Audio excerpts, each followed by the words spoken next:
first thing you'd say is tip your hat to Philadelphia. Man, those guys came in, brought the fight to us early, and really put us in a hole. You know, our guys fought back defensively in the second half. We were outstanding.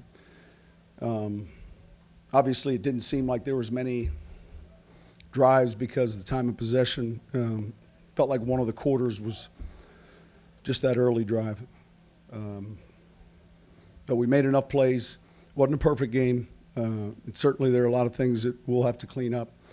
But most importantly, we got the win. And, you know, against, listen, defending champions. And that means something, you know, when you're able to beat a team like that. So any questions? How much of a momentum shift was that Lattimer's first interception? Look, I thought there were a handful of swings in the momentum. You know, for us, that was a big one, you know, making the first down on the fake punt, turning that into points. We had some tough calls go against us tonight, you know, and not it's hard to look at each or any one of the calls, but we fought through that. And so I think probably when we watch this tape, there's going to be probably 4 or 5 of those key swings. Early on, you know, they went against us, but that's not unusual in the postseason. And you know, we've played from behind quite a bit this season and been able to come back, and this was, you know, obviously an important one. Coach, can you talk about your defense after they 14 points and then shut the Yeah, like I said, I thought, man, we did a great job of getting off the field on third down.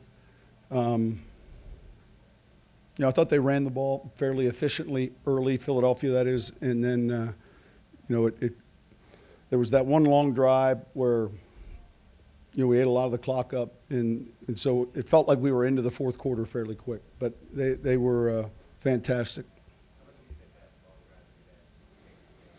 Well, look, it's part of one of the things you're wanting to do, and yet the score still, you know, the score still wasn't, it was close the whole game. You know, we were trying to get in position there late to get a field goal, and man, we, you know, weren't able to come up with it and put them on the field again for another drive. And fortunately, we came up with the interception. So it was a good team win. Yeah, listen, you know, as a coach, you always look at it like, man, you want to start fast. We've started fast here before, and now at some point you got to, you know, move on from it. But fortunately, we were able to and settle in. Sean, what was your thought process on the fake punt? You're on your own 30-yard line. Yeah, well, listen, you know, each one of those is kind of calculated. Mike felt pretty good about the look we were getting. I trust Taysom a lot. He's a powerful runner. And so generally the looks that are somewhat favorable also come with some risk. And but we felt, especially where we were in the game, and look, I know it was early in the game, and yet there was still similar to New York, if you will, where we needed to shift the momentum. And we were able to, fortunately, and take advantage of it. But it was really based on the looks we saw during the week. Something you had in the game plan? I mean, Oh, yeah. in that situation? Yes. Yes, it wasn't just, let's just try this in the first quarter. No, we spent a lot of time on it. Sean, on that long drive, there were a lot of swings. I think you guys had 3 penalties go against you. Well, in order to have 22 plays, Right. Just the resiliency of your team. well, it was a big third. The third down that Drew converts to Mike was huge. You know, there were too many plays specifically. You know, I think there were 4 penalties, if I'm not mistaken, but at least 3. And, you know, we hung in there and fought through it. So that was encouraging. What did you learn about your team down 14-0? Do you think that can help you? Yeah, and I mentioned earlier, we've been, you know, in our league, it's there's going to be games where you fall behind, and we've played in a handful of those already, and I think there's great faith in both sides of the ball and the kicking game to weather any storm like that, and you know, we were able to today. You talk about your ability third down in the second half. It was almost Yeah. Well, look, we needed that last one, and we elected to run it. But ultimately, we felt like this game was going to be about situational football. We felt the red zone offense and defense was going to be important. We felt the third down offense and defense. And I thought in the second half, we got off the field defensively on third down. And on offense, I thought we were able to convert some big ones, and especially the big one late in the game to Mike. Because, those relative to time of possession and what you're trying to achieve, those are significant.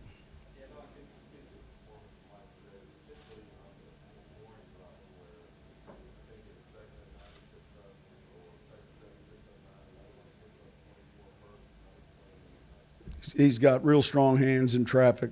He's tough and competitive. Man, I mean, he's one of those players that believes he can, make those type of plays. And Drew did a great job of finding them. Those were significant plays that really changed the direction of a game.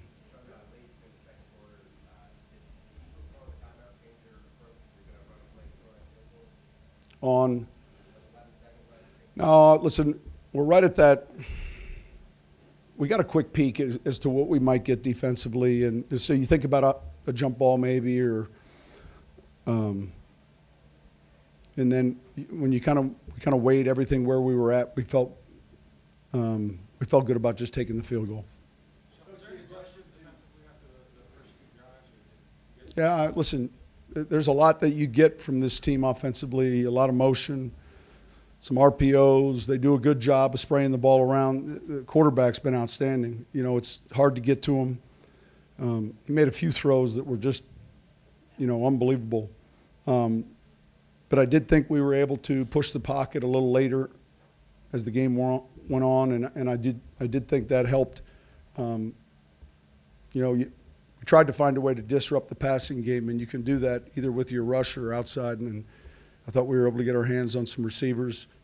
But it's a talented group. Coach, the aggression to get that touchdown pass on the fourth down as opposed to kicking right there, you feel like the touchdown was must? I didn't feel like it was a must, but we felt pretty good about two or three of the calls we had. Unfortunately, it worked out, but we felt pretty confident, and it was calculated, and yet it was on that drive where I think the momentum that was significant, to get that 7.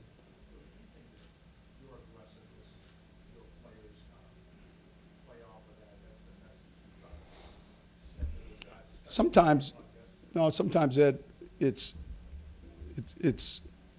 maybe meant for that. Other times, man, there's a lot that goes into, we play this team, and you have to go in with the mindset that scoring is going to be at a premium, and so your risk factor might go up a little bit, and then there's some weeks where you might be less tolerant for that. I think a lot of it's been depending on who we're playing, and trying to be smart also. Yeah, always, man, the seasons he's been having, it's, gut-wrenching. He's played so well for us, and we'll see where he's at. How big was it on that same thing that has a lot of stuff up, and even Tyler Davis in the game he had? Yeah. Look, it's unfortunately one of the challenges this late in the season, and I'm proud of those guys. I'm proud of that locker room.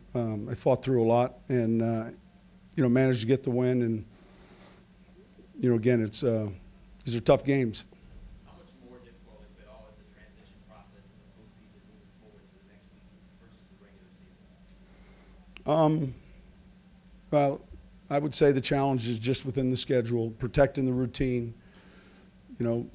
8 teams went to 4, but the amount of people that cover those teams didn't change any. And so just do the division. And so protecting the schedule, staying on the routine, and then quickly diving into a real good Ram team that we played, seems like a long time ago, but and getting ready to play that game. What's your first thought about facing the Rams next week? I haven't even gotten to that yet. I mean, obviously, when you play the last game, you kind of know who the opponent's going to be, but there's so much focus on the game you're playing that, you know, it's getting ahead of it a little bit.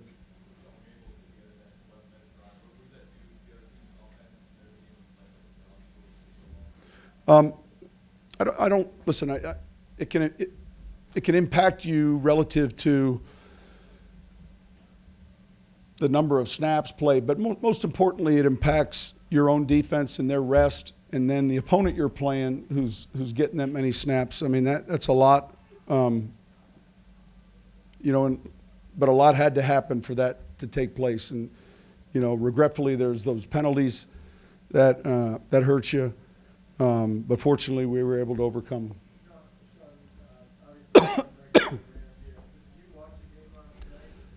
No, we have meetings the night before games. So, I mean, the game's on in the training room, but I hadn't. We'll look at it on coach's tape. Coach, without speaking specifically to the Rams, can you talk about just the excitement of having one game in your city you're building for Super Bowl? Well, listen, we think it's a tremendous advantage to play here. Man, our fans were fantastic tonight. Communication becomes difficult.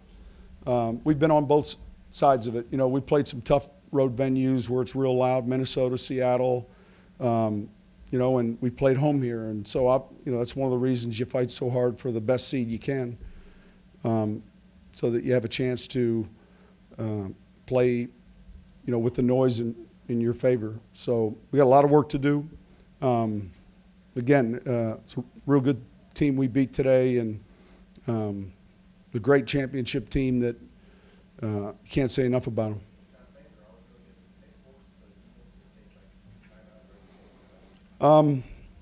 Well, listen, anytime you get a delayed game and then a timeout there, you know, there's an attrition to that noise, and I'd like to think that was the case. Look, I've saw 12 men in a huddle before on an important down, and so it's all of the communication that strains you, not just on one play, but throughout the course of the game.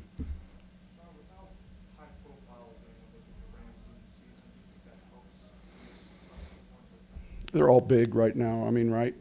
You know, in other words, it's a game to advance, and it's a playoff game. You know, it's not a best of 7.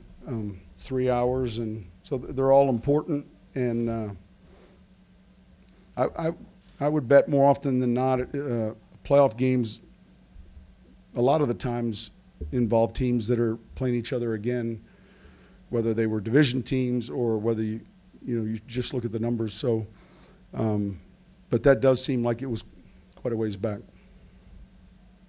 All right. Thank you.